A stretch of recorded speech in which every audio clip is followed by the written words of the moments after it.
Hi friends, మా kitchen home tour చూపెడతా. బయట అయితే వర్షం పడుతుంది. శ్రావణ మాసం కోసం అయితే ఇల్లు శుభ్రం చేయాలిగా ఫ్రెండ్స్. కిచెన్ రూమ్ అయితే ఇలా శుభ్రం చేసుకున్నా, స్టిక్కర్స్ అంటించి. పోయిన సంవత్సరమే సంక్రాంతికి అంటించుకున్నా. మా పెదబాబాయ్ ఇవన్నీ చేసిండు. ఇప్పుడైతే నేను బోళ్ళన్నీ శుభ్రం చేసుకొని ఇలా చదువుకుంటున్నా ఫ్రెండ్స్. ఇంకైతే పూర్తి కాలేదు. సామాన్లన్నీ పెట్టిన తర్వాత స్టిక్కర్ కనపడదు కాబట్టి ముందే చూపెడతాను ఫ్రెండ్స్ మీకు.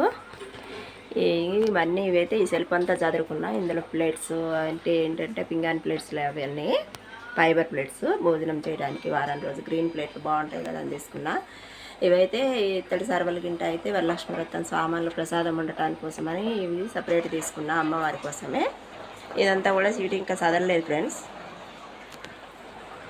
ఇచ్చొచ్చి ఇటు వచ్చి సెల్ఫ్ అయితే ఇవంతా కిచెన్కి సంబంధించిన సామాన్లు, పప్పులు, ఉప్పులు, పంచదార, నూనె ఇవన్నీ ఇలా స్టీల్ డబ్బాలలో పోసుకొని ఇలా చదువుకున్నా. ఇటు పక్క అయితే మొత్తం గ్రీన్ మ్యాట్ వేసిన ఫ్రెండ్స్. బాగుంది కదా గ్రీన్ అయితే మంచిగా.